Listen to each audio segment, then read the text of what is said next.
have you been thinking about this for a long time? Were you planning this? No. I mean, yes. Yes, I've been thinking about this. It's all I've been thinking about. It just hurts that you don't want to try harder. I want to try harder. That you don't think that this is worth trying for? No, I think what we have is special. Then why are you doing this to me? So I'm not doing it to you, Teresa. In some ways, I'm doing it for you. I went on birth control for you. I didn't ask you. I let my guard down. I opened up my heart. I shared my heart. It's been, what, 2.5 months, Teresa? It's relatively new.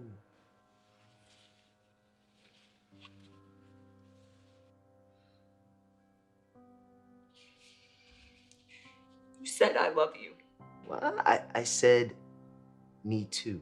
But what about all of this? I mean, doesn't it mean anything to you? I make things for you. I do things for you. I bring you little gifts. I mean, I spent all last night making these cupcakes. You were shitting all over my cupcakes. Whoa. No, you are shitting all over my cupcakes. Yes, you are. All over your... You are so selfish. I'm confused, and I'm just like a fucked up person. All right? I don't want to hurt you, and I feel like, correct me if I'm wrong, but I feel like you might do something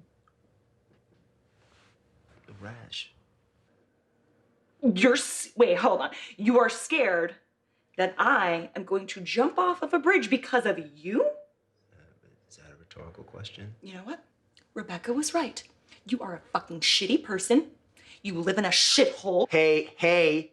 What? This is not a shitty apartment, okay? This is this is prime real estate in the heart of Brooklyn, all right? This is a great fucking place. Fine. Your apartment's nice. You're a fucking shitface. Do not get it. It might be a call from my job. It's my work. You don't have a fucking job, idiot. You walk one fucking dog. That hurt. You fucking... Don't my Bruce, you fucking asshole! Ugh. Hey. I can't stop thinking Open about the you. door! Fucker! Distracted. A little preoccupied, but I'm always thinking about you. Fuck! God damn it! What's all the noise in the background? That's the J and Z going by. Fucking asshole! Open it, you pussy! Bruce! That was a clip from Bruce Eaton Marashad, right? We're going to talk about this in just a minute. Welcome once again to the Radical Imagination. I'm your host, Jim Vrettos, and I'm a sociologist who's taught at John Jay College of Criminal Justice and Yeshiva University here in New York. The 1970 book Future Shock by the Futurists, Alvin Toffler, and his wife Heidi was a huge overnight sensation, selling 5 million copies in the United States alone. It perfectly captured the cultural angst, dread, fear, and anxiety of the time, and prepared society for more changes to come. For the Tofflers, future shock was a real psychological sickness suffered by individuals and entire societies, a dizzying disorientation brought on by the premature arrival of the future. Too much change in too short a time.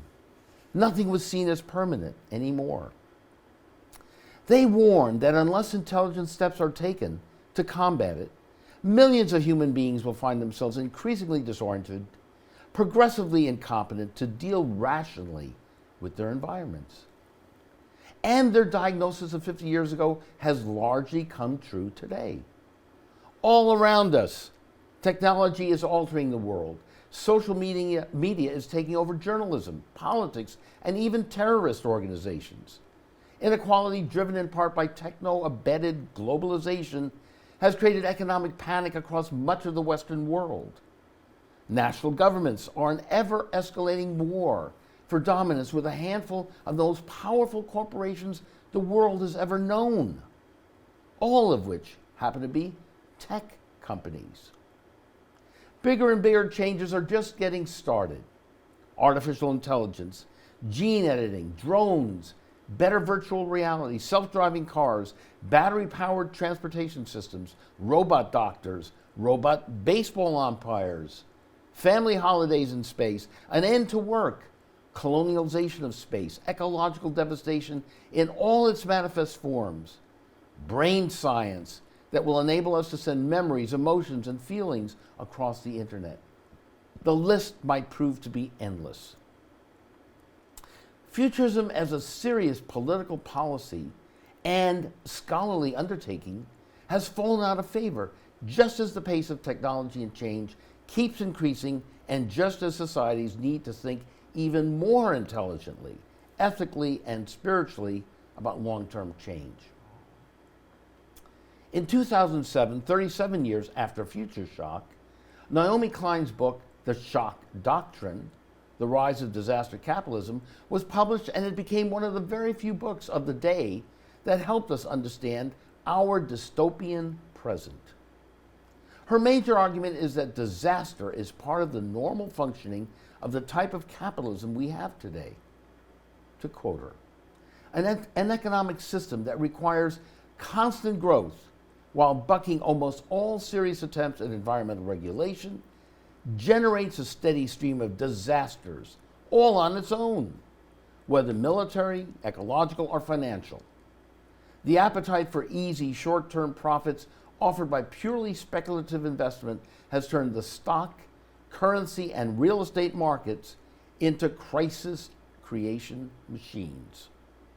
The rise of disaster capitalism, if unchecked and not resisted, is and will secure a dystopian present, an even more brutalizing future, and the end of the world as we know it. The Radical Imagination is turning to a young, talented, and idealistic visionary for our show today. She's been exploring her passion and concerns about climate change through her work as a futuristic sci-fi filmmaker. Jean Goto is a New York-based actress, storyteller, and filmmaker, a graduate of NYU's Tisch School of the Arts and the Maggie Flanagan Studio. She is part of the growing wave of independent filmmakers searching to depict and tell stories of alternative universes, futuristic narratives, through collective and collaborative conversations. Toward that end, she's created with friends a filmmaking collective called The Anthropologists. Among her works are And Life, a short film about climate change and death, and of course, as the title suggests, Life. It won a special jury prize at the Queen's World Film Festival and an Audience Choice Award at the Katra Film Festival. Another of her works that we'll be viewing on the show are clips from Solar, about, you guessed it, solar power. And we're also taking a look at the work we've just seen, Bruce, in which Jean performs, and it won a couple of film festival awards and went to a screen-in various theaters as part of the AMC Independent Series. It's called Bruce and was made for $3,000. As a micro-budget filmmaker, that's of interest in itself to Jean. She's shaking her head there, yes. And many other indie new wave filmmakers. What might come tomorrow? How will we live? What will our future look like? Can imagined futures of drowned cities, class warfare, and solar utopias help us grasp the complexity of climate change? Will Jean's work and others help viewers across the world comprehend the situation which we currently find ourselves in and help us toward rational, humane solutions? Only the future will tell. Welcome, Jean Goto, to the Radical Imagination. It's great to have you here. Thank you so much for having me. Oh, it's just a pleasure, and it's just wonderful. I love your work. I love your performance. Now, we opened with Bruce. Yes. So tell us a little about that. Bruce is quite a character. Yeah. You are sensational Thank back in. you. Now you didn't direct this, did you, or your friend? So tell us a little about that. Yeah. That clip and how that got you started. In the Yeah. work. So Eden Mary Show, he's the lead. He plays Bruce, and he Okay. also directed and made the film happen. Okay. And he's a good friend of mine. And I guess in the clip, he's playing this sort of like bad guy, but he's actually a really wonderful person in real life. And I really got to see the whole genesis of Bruce from the beginning when we were reading the scripts to the shoot to post-production to the film festival circuit to then being on screening in theaters, which is, a huge feat for directors.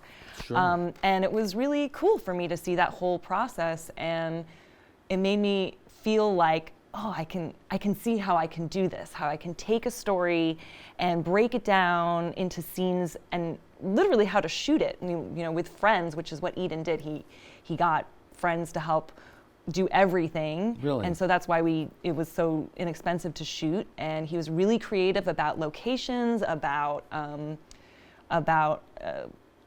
equipment, about. So it's truly a collective, collaborative effort. He brought you in, and obviously your acting skills are beyond here. And so, all right. So help me out here. So what was he trying to get across there? Do you think? What were both of you trying to do there in that scene? In that scene, I think that scene's really establishing. That's the first scene in the movie. Okay. And it's sort of establishing the tone. So it starts off, and you think it's going to be maybe a little bit of a drama, but then you find out, oh, it's a funny movie. It's not. It's sort of a little bit tongue-in-cheek, and it sets up this character as being just not or really Goof great. off. But yeah. I mean, more than that, but he doesn't necessarily want to be. Yeah, like there's But there's kernel something of him. going on there that he's self-destructive in some ways. I mean, what? Yeah, he's don't totally overanalyze it. No, Yeah. no, that's exactly right. He's totally self-destructive, and it all leads up to him, exploding and then coming through the other side a better person out of it. Not to give anything away, No. but And as a sociologist, I am. So am I perhaps going a little too far, or am I on base with? You're saying this is a personal narrative here, but that has implications for a society also that is not willing to face things. Is that yeah, I Well, could totally see that. Yeah, I think for him, exploding? yeah, and I think a big part of Eden's mission in life is just to inspire people to dream big and to stop holding themselves back and to really do the things in their life that they want to do. And I think a lot of that has to do with facing the things that you really are struggling with, and also being brave enough to try to make changes, and that's really hard to do. But I think that's tied into being a good steward in the world. And he's trying very hard. I mean, I don't know, what was the cupcake thing at the beginning was just all, I don't know what, the choices or trying to what? I think the cupcakes were actually my character, Teresa, she had set all of that up in like a sort of Valentine's Day surprise for him. And then he's like, he ends up breaking up with me, which is why I'm You're very angry, to say the least. So, and we've just met this guy, and so he's messing up, but so it's been a history of this. I mean, you're not just flying off the handle here. From minute one, this has been a history. So he's had other opportunities, and he's not really taken it seriously. And it's a metaphor for maybe again the larger culture as it faces these impending crises and the future. And I think maybe to go into that, that taking care of ourselves is an important part of facing and taking care of the earth and others and all these things that we're struggling with as a society. If we don't work on them within ourselves, it'll be much harder to work on them as a society. So That's a great point. Yeah. Yeah. And his little "I'm sorry" yeah, pillow to you, but yeah. you're not quite buying that. But well, all right. So that's very interesting. Yeah. So out of that, now this was, when was this? A couple of years ago, 2-3 years ago. Yeah. This was maybe 2016, 17? Yeah, 3-4 years yeah, ago? maybe more than All that. right. 4 years ago. 4 years, yeah. okay. So this really opened your eyes to possibilities in this new world. You're a Yeah. graduate of NYU Tisch. Yeah. And so as you get out of the academic world there and get you are planning what? What are you trying to do? Well, actually, so when I graduated from NYU, I actually I helped us found a theater company, which is called the Anthropologists. Right. There's a little mix-up there because, so the Anthropologists is a movement-based devised theater company that I helped start. Movement-based. Now tell us, Yeah. because we're very interested in social movements on this show. Yeah. What's the movement behind this collective? So, yeah. Movement-based literally means physical movement-based, movement. but the Anthropologist they are very politically inclined. So just to break it down, like what movement-based devised work means is that we as a collective would come up with ideas of things we wanted to work on, usually political things that we care about. And then we would do research on that. And then the director, Melissa Machido, would guide us through rehearsals where we would come up with characters or plots or storylines based on the research, put that into movement. So you That's first where our movement decide is. on the issue you want to deal with Yeah. in the creative venture. Yeah. Then you do the research, and then, as you say, And then we go into rehearsal, and she Okay. gives us ideas on characters or scenes or even emotions that we're exploring, and we put it into movement. okay, and with emphasis on individual transformation or consciousness raising at Yeah. first. And again, I failed to mention you're a world-class fencer. you're a yoga instructor. Is that? Yeah. all Well, this? I'm not. Well, I you know. was I did fence nationally, not quite world level, but I trained with a wow. lot of the world level people, and yeah. That sounds like a world class. All right. So so movement. Yes. I'm a very physically inclined person for sure. Yeah, which is why this theater company really fit in with me and my artistic sensibility. But with experimental theater, you're really never going to make money doing it, or not. I shouldn't say that. People make money doing it, but there's a long period of needing to have a day job while doing it, and it's very hard to make money doing devised work. And it's very hard work, and so I decided I wanted to do more straight acting, and that's when I went to Maggie Flanagan's studio. I see. Yeah. I see. And I started doing more straight acting, Okay. just like for film and TV and commercials and stuff like that. Right. And right. And then sort of this on weekends or evenings or whenever Yeah. you can fit it in. And this is more your love and passion. And the environmental, ecological issues. Yeah. How did that get to be so central for you? Yeah. Well, I've always felt a deep connection to nature. I think partially because I grew up in New York, in the city. But you were telling me before, Yeah. your father was born in Japan, but lived largely in Hawaii. Yeah, he actually was born and raised in Hawaii. Okay, yeah, all right, Yeah, and then okay. yeah, but yes, that is also was a huge influence. Did you spend yeah. some time there? I didn't, you no. didn't get a But chance, both my parents are very, I feel like there's and I think most people actually are connected to nature, whether they really know it or not. I think that when Or want to be? yes.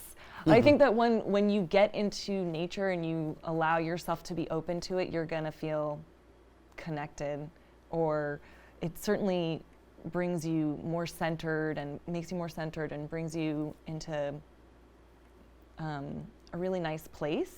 I think that's what I felt when I would leave the hustle and bustle of New York and then go to like say upstate New York and just be like, wow, I feel centered. I feel connected to something bigger than me. And so that was sort of the seed. That love of nature and what it meant to you. Yeah. And then as a futurist Yeah. sci-fi filmmaker, Yeah. how does that connect with what you're feeling in nature? Yeah. The attack on nature that Yeah. you see happening, or? Yeah, well then, I guess fast forward to, I read Naomi Klein's book, not the one that you mentioned, but which one is it? It was This Changes Everything. Yes, this, right. And The one prior to this one I mentioned. yeah, and man, that like really Shock hit a, doctor. yeah, it was really difficult to read. And it was, Tell me Yeah. how and why. What was so difficult about it? yeah, because I think when you start to really learn about what we're doing to the earth and to what our future looks like, it's really scary. And it really is, at least for me, it was really scary to think about what we're doing. And not only that, it's hard to feel like I have any say in it. And The that's hard. powerlessness Yeah. and the literally cutting short of your future, Yeah, and of your life. And I'm not, we're going to show this in a couple minutes, a segue, and life. yes, That's your that's the title of my film. title of the film, yeah. which we're going to see a clip on in just a few minutes. So Yeah. that's how all this is bubbling inside you Yeah. here, and yearning for expression, and it Yes. comes out in and life. Yeah, All right. exactly. Do you want to set up anyway, or should we just? We're going to show. I think the first 10 seconds and the last 5 minutes and so. So let's do that, and Yeah. then we'll talk about it. Okay. Yeah. This is and life.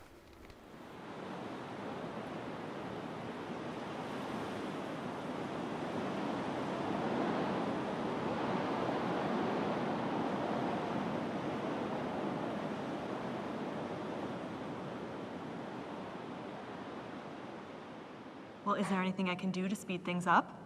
Unfortunately, you'll have to wait until our mutual opens up then. There's a long list already. Thank you. Good luck. Bye.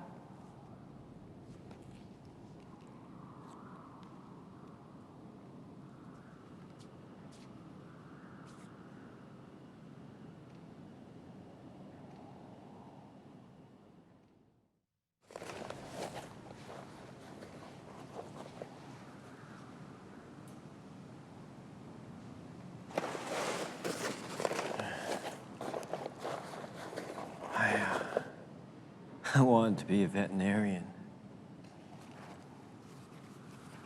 Adults would ask, what do you want to be when you grow up? Remember that? Yeah. And I said, I wanted to be a vet. Save the animals. Take care of the horses and dogs. That's a good aspiration.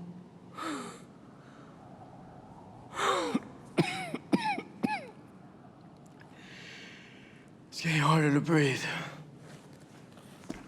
Are you uncomfortable?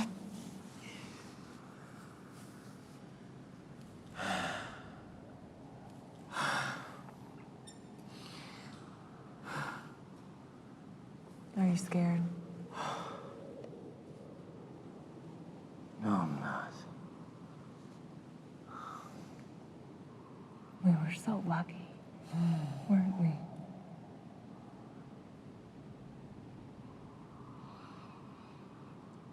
I'm so happy I had you with me.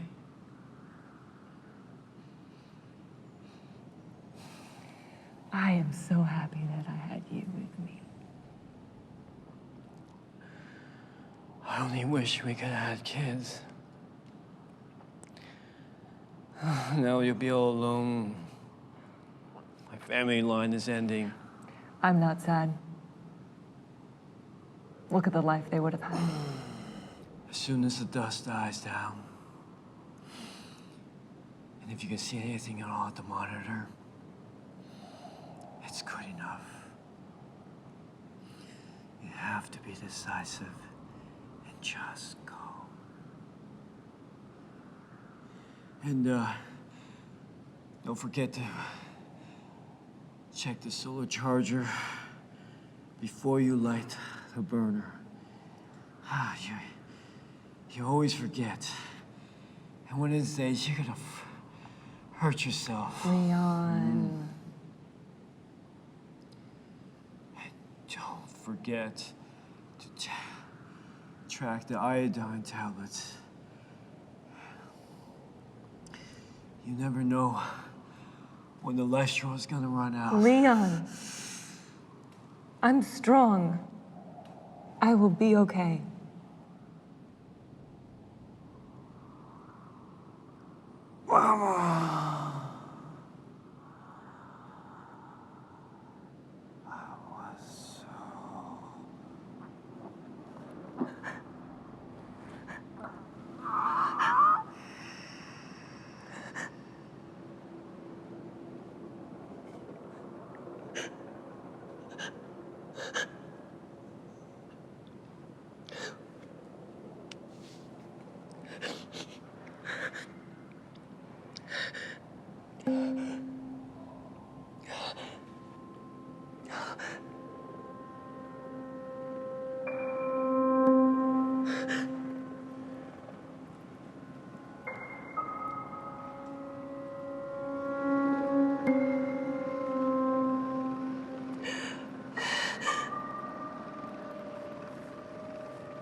Wow.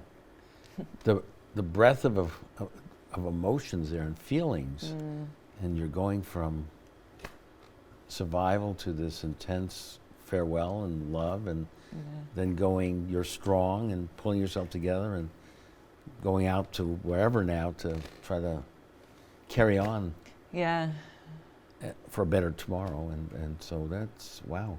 Yeah. So in a way, it's a little, I mean, it's sort of a little similar to Bruce in a way, starting with Bruce, but you're the one that is putting the world back again. You're trying to heal the world that you find coming apart. Yeah. Yeah. And I think with this, it's also, for me, a look at the things that we take for granted. So the character is, her life is falling apart and she's trying to pull it together, and then in the end she can, and she has to just be strong and move on. And then also within there is also the love your loved ones, don't take your loved ones for granted, but also don't take all the things that we have already here, all the resources and all the, food, water, electricity for granted, because they're actually really special. And my idea with this was that he's dying because of something that we could easily fix now. You know, Right. something that all it needs is like antibiotics. But because of where they are and because of the state of the world, they can't get it. And so And this reliance on technology, technology run amok, that we think will see us to a better world is taking over our world, as we were saying, the futurists there. Yeah. Nothing is permanent. Too much, too soon. Is that also what you're trying to get across here? I guess a little bit. I guess that comes through. It wasn't, I don't think I was consciously thinking about technology, except for when you don't have technology, when you don't have, or a future like where weather is crazy and the people who get to survive are the people who have the money to survive That's that. your next, that's the clip we're going to be also taking. Yes, so, yes, yeah. yes, So yeah. this was your, when did this come out? This just is finishing up its festival Its circuit. festival, Yeah, okay. so it's just And this been won finished. awards. Yes, yeah, And yeah. so you're getting this public recognition. How do you feel as you watch this? Because Yeah. you were looking right. I mean, Yeah. looked like you were Yeah, you paying know, a lot of it's, attention to it. I was You're paying- great at it. I mean, it's really, thank you. it's really terrific. You know, I did. Very moving. I did feel at the time when I wrote it, I had gone through a few deaths in my life. My father passed away. One of my very good friends growing up passed away, and my grandmother passed away. And All within the last all few within, years or yeah, so. exactly. And so there is a feeling of like, the transience. yeah, of and life. just like when I see that, I'm like, I'm so thankful. It's a thank you to them for everything that they gave me in my life. And it's a tribute to them in part and to the life that I have now. Remembering to be grateful for the things I have and the people that I have in my life. So I watch it and I think, you know, I think about those things. It makes me feel good. And you want to get other people to feel that too, right? So Yeah. slow down a bit, appreciate, you know, your Yeah. friends, your partners, and your grandparents, and so on. People who've influenced you, have nurtured you, and so on. And we're not doing that, are we? We're Yeah. not doing that to the extent we need to, and the Yeah. world, and Yeah. you know. And I think it's hard to, really. It's Why? like, I think that we're just so busy and there's so much stuff to do and there's so many crises happening and it just can so easily feel like, my mind is, I have to do this thing and, you know, Yeah, that we right. don't, it's very easy to take for granted the things that come easily, I think. And to forget, like to slow down and to take a breath, and that's a worthy thing to do, an important thing to do. Go out in nature and appreciate nature and take a second to do that. So why aren't we doing that? What are some of the larger forces, if you will, or inner forces Yeah. that are inhibiting us from doing that, do you think? I mean, I don't know, I'm not an expert, but I do think fear plays a big part in that. Fear of what? I think it can be certainly fear of if we slow down, will there be things that we see there that we're not happy with? You know, climate change is a really great example of that because I think a lot of people don't really try to learn about it because it's Or can take it afraid. in. It's just too terrifying. I mean, we're front page New Delhi, people are breathing poisonous air. The fires in California. I mean, it's not something in 50 years from now. It's here. It's Yeah. now. Yeah. And the science is really scary. Like the science, like I took this class and in it they said, oh, there's like a 99% chance that there will be a mega drought in Southwest America in the next 100 years. And a mega drought is a drought of 33 years. So, I mean, just that alone, just that Some fact could argue alone. that we're pretty much in that now. Yeah, I mean, that in we're- certain areas. Yeah. and Arizona, what are they getting? 118 degrees temperature and so on. And yet we're still, the water is going from Colorado River and others, and we're still building golf courses and you know, whatever, watering the lawn here or whatever. Yeah. Yeah. So what is that? Is that sort of a self-destructiveness among maybe a little like Bruce again? Is there well-meaning, but yet we're self-destructive in some ways? I think it has more As a culture, to do. you know, what do you Yeah, think? I don't know. I think it has more to do with like not knowing what to do. Not knowing what to do. Yeah, I think that there's Okay. like, at least for me, when I first read Naomi Klein's book and I was feeling so helpless, Right. you just kind of feel like, well, I just want to forget all this and just move on, you know, and not. I think for me, once I started to take action and do something like making these films, or I started volunteering with the Sierra Club and going to some of these protests and rallies, and that's when I started to feel better about things and feel like, okay, I'm doing something. And that Externalizing all these energies and feelings into a larger social movement and joining with Yeah. others so you don't feel so anomic and isolated. Yes, definitely. I'll never forget the like huge climate march that happened a few years ago. It was like, I think one of the biggest big ones. And I went and I just like started crying because I was like, oh my gosh, look at all these people who care just as much as I do. And that was such a wonderful moment for me to like realize I'm not alone in Right. this care and this concern. That's the start, yeah. And Yeah. then where do we go from here? But Yeah. let's see. Tell us a little about Solar now. We're going to play this in just a minute. Yeah. Want to set this up a little I'll bit? tell you the idea, like what sparked the idea behind Solar was I was thinking, you know, it doesn't make any sense to me that Republicans who really, really want independence from government and from other things, Regulations. all this stuff, wouldn't like solar on their homes. Like, if you really want independence, like here's a way to be independent is like, you don't have to get your electricity from anywhere else but from your roof. And so that was the seed of the idea behind this movie. And I really wanted it to be something that maybe could reach people who wouldn't think about climate change necessarily or wouldn't think about solar. Appeal to those that have been fighting. Yeah, that. or maybe just not Or as resisting. open to it. Yeah. Okay. And I also really wanted to make it something a little more fun. I Yeah. think most of the things that we see with climate change are so depressing that that's part of what makes it hard to take action or to even explore what climate change is doing. So I wanted to make something that was less intense. Yeah. This is It's intense. There's Yeah. fun. There's fun going on here. Yeah. All right, so let's take a look at the clip from Solar.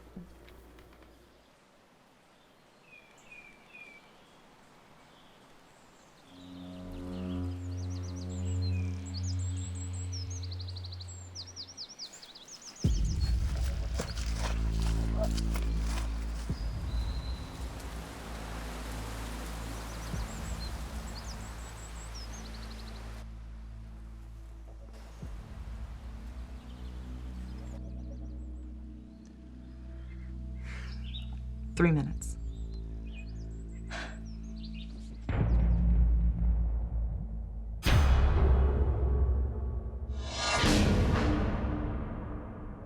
I hope you have a good reason to be here. Electricity. I need it for bandwidth. Gotta update my status. I needed to dry my hair. I warned you. Should have bought solar. It's not my fault you already squandered what we gave you last time. Well, I use it all on my game. Look, we just need a little more electricity. And I'm saying no. We barely have enough ourselves. Listen, Kiki, it's been 3 months. We're trying to be nice about this, but you just don't get it, do you? Why don't we talk more about this? No, there's no more time for talking. Let's go, guys. Go, go, go!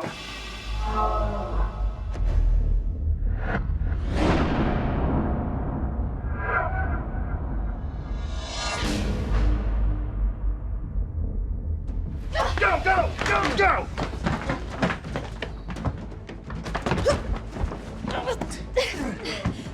How much longer? Any minute. I'm gonna have to start.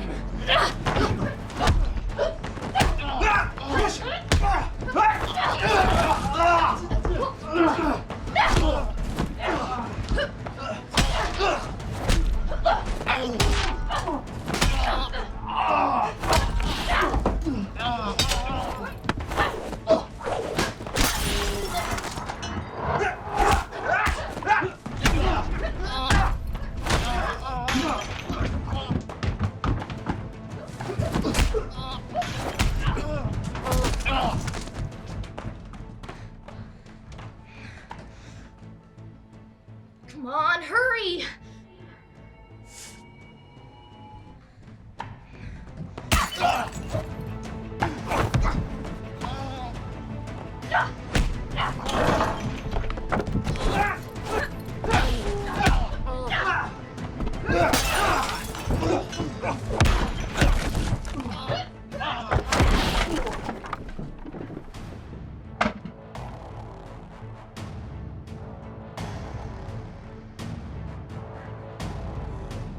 Mariah, now!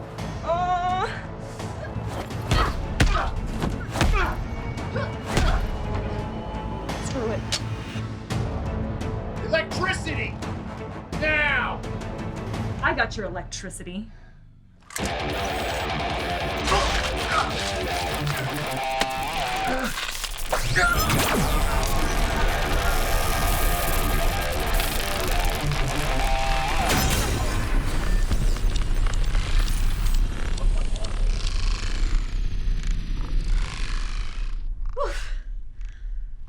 We have really got to make sure that thing's fully charged. I know. Why didn't you use the solar kick? Dang it! I knew I forgot something.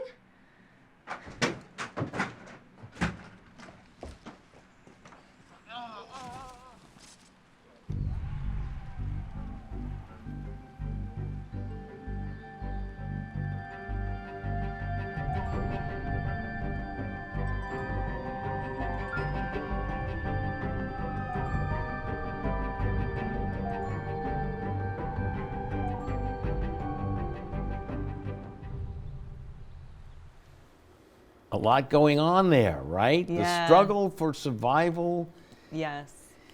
the action, the violence, the beating back of. Now you were trying to appeal to certain people that may be resisting, or climate change, or not understanding it. Yeah. Or not accept. So what Yeah. there's And a lot part of- going on there. There What- is a tell lot us. going on. And part of Yeah. it was this idea of of that if something went wrong with our grid, like the people who Right. would do well are the people with solar power.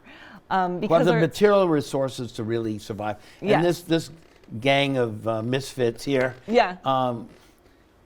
have not prepared. Yes, yes. Are not And- prepared And for we're it. resistant and now are paying the price and now are struggling and the two ladies are sort of thriving because they have power and they're doing just But they're not fine. great. They're willing. They have shared Yes, some yeah. of their resources, and they've squandered it. The guys have squandered Yes, it, yeah. and they back for more, and they're not taking no for an answer. So it becomes violent. Yes, it does. It does. And part of a seed of that is in there is the fact that the people who are affected most by climate change are people who don't have resources. So, and especially people of color, women, The poor of the world. poor of the world, yeah, indigenous. These are the people who are most affected. And so, even though I'm flipping that on its head in this, and Right, these because it's ladies a are beautiful, idyllic house. You say it's by the Catskills Yeah, it's in the there. Catskills, And yeah. we do read, yes, the multi-million-dollar homes in Pacific Palisades are being threatened too. But Yeah. overall, though, most of the climate change and damage is being felt by. Yeah, well, and even if you look at, say, something like, this is a while ago now, but Hurricane Sandy is always something Yes. that I think about. It's like, okay, so much of New York City was affected, but who were the people who struggled for the longest, who had to live without heat for, months, or had to, the communities that had money were able to take care of themselves really quickly and rebuild really quickly. And so I think that's part of the climate change thing is that That's the real scary part, that this could lead to enormous armed, violent conflict. yes, yeah. And so we've got to what you're trying. But again, you use the action and the violence in a very interesting way. You're merciful. He's still allowed to slink Right. again out. He's still alive. Hopefully to learn and to Yeah. take that lesson into account. And so you're still pleading very much for rational solutions. We still got time, limited, but we still got time to do this right. Yeah. But in the face of that, again, we have this climb Yeah. disaster capitalism. Yeah, and maybe part of it is that, yes, we still have time, but we need to fight. Now is Yes. the time to fight. Now is the time to start doing something, whatever you can. And you're doing what you want to do and need to do. Yes. And explain a little more about the theater collaborative that you've helped create. Yes. Tell us our audience a little more Yeah, about that. so actually, you mentioned in the intro that I run this film collective, and I do. It's called Burn It Down, actually, and it's... Burn It Down. Burn It Down. It's called Okay. Burn It Down because we Yes. want to burn through our 10,000 hours and become masters at learning the art of filmmaking. So it started with this idea of like, hey, I know a bunch of people who want to learn how to make films. Film school, a lot of it is just making films. Let's just get together and make films. So me and my friend Jessica O'Hara Baker and I, we just started doing that. We would like send out an email, and we still do this, like send out an email. People can sign up to do any role they want. So like be a sound person, be a DP, even if you never have. And then we shoot a short film just for the sake of learning by doing.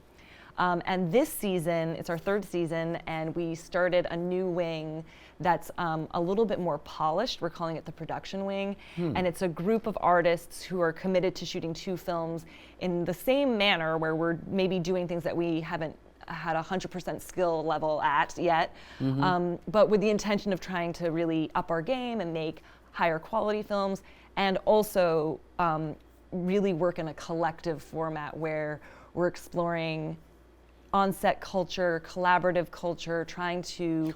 On-set culture, what does that mean again? I think for us it means that, most sets is like everyone who has a job, they stay in their silo. I'm the sound person, that's my job, I'm gonna focus on that, and anything outside of that I'm not gonna do. And that's, on big sets, that's like what needs to happen. But in indie film, you really... people are wearing many hats. So many people are wearing many hats. And so creating a culture where we do that intentionally, where we're all together creating things as a group, and we're all in it to make the best thing, best story, tell the best story. And again, the group, does it have to be a certain affiliation with a movement or similar concerns about, or I'm not saying you all have to agree, but out of that creative tension, you're trying to have a unified creative expression too, right? Yeah, I don't know if our films necessarily, if we're right at the moment where we're thinking about the types of films we're making and making sure we're making a social impact with them, but I think the act of trying to examine our on-set culture is a sort of... It's a process. It's a thing for... I think it's a political thing for us in that we want to have a more, quote-unquote, like feminine culture, not so masculine. And I'm not talking about male and female. I'm talking about like, structure versus a little more egalitarian.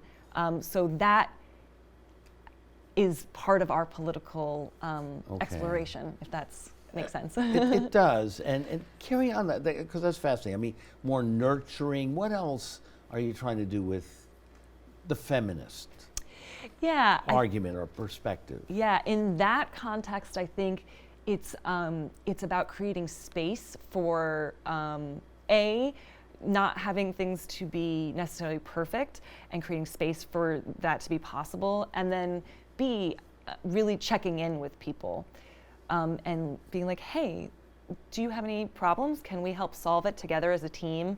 Which doesn't sound like super feminine or masculine in either way, but it's a little bit more of a nurturing. Getting away from this ruthless sort of competitive, me first, no time to enjoy each other or nature. So you're trying to do that actually practically as you are involved in the creative process. That's fantastic. I mean, that is the new wave of filmmaking, hopefully. Well, yeah, and it's certainly or really... a niche that we need to have. It's really important because it's so, even though it's really easy to make films, there's so many films, and it's, I think it's more and more important to, as an indie filmmaker, as a micro-budget filmmaker, to learn how to do that, how to work together and problem solve together, and yeah, I think it's really important when you don't have any money. Absolutely. So listen, we only have a few seconds to go. Gosh, a minute to go. How do we reach you? How do people reach you? Yeah. And what else are you working on? Okay, so best way to reach me, you Yes. can reach me, find me at jeangoto.com or Okay. on Instagram at jeanmiyoshigoto.com or on Instagram. Okay. And those are probably the two best ways to contact me or see what I'm doing. What I'm working on next, I am working on a short film that is, it's about grief and climate change, and it's going to be hopefully not super sad, but have a whole bunch of different emotions that run through it and helping us process climate change, I hope. Would you come back when it's finished, and Yes. we'll have you on again? And Definitely. There's a lot more to talk about. Yes. Thank you so much, Jean. Oh, it's a thank real you. privilege and honor. You've been great and so enlightening, and I wish you all the best. Oh, this is such in a your pleasure. work. Thanks Thank for you having again. me. Thank you again for watching us here on Radical Imagination. This is Jim Vrettos. We're going to go out with Gil Scott-Heron, Winter in America.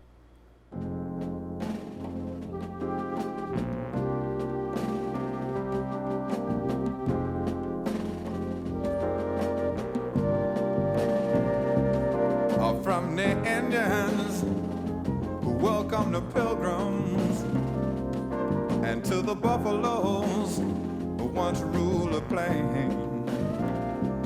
Like the vultures circling beneath the dark clouds, looking for the rain,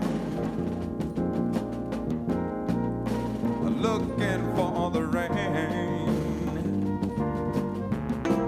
Just like the cities that stagger on the coastline, and a nation that just can't stand much more.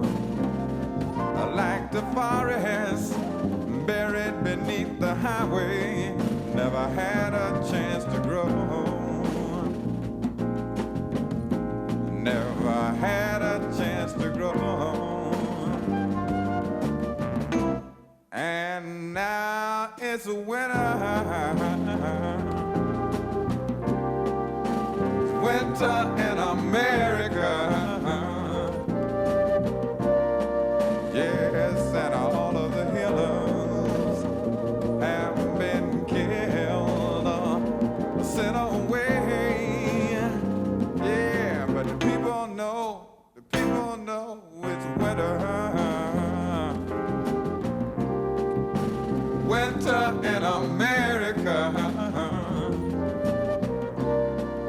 and ain't nobody fighting, 'cause nobody knows what to say.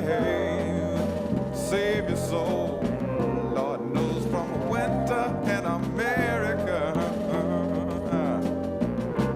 The Constitution, a noble piece of paper, with free society, the struggle but they died in vain.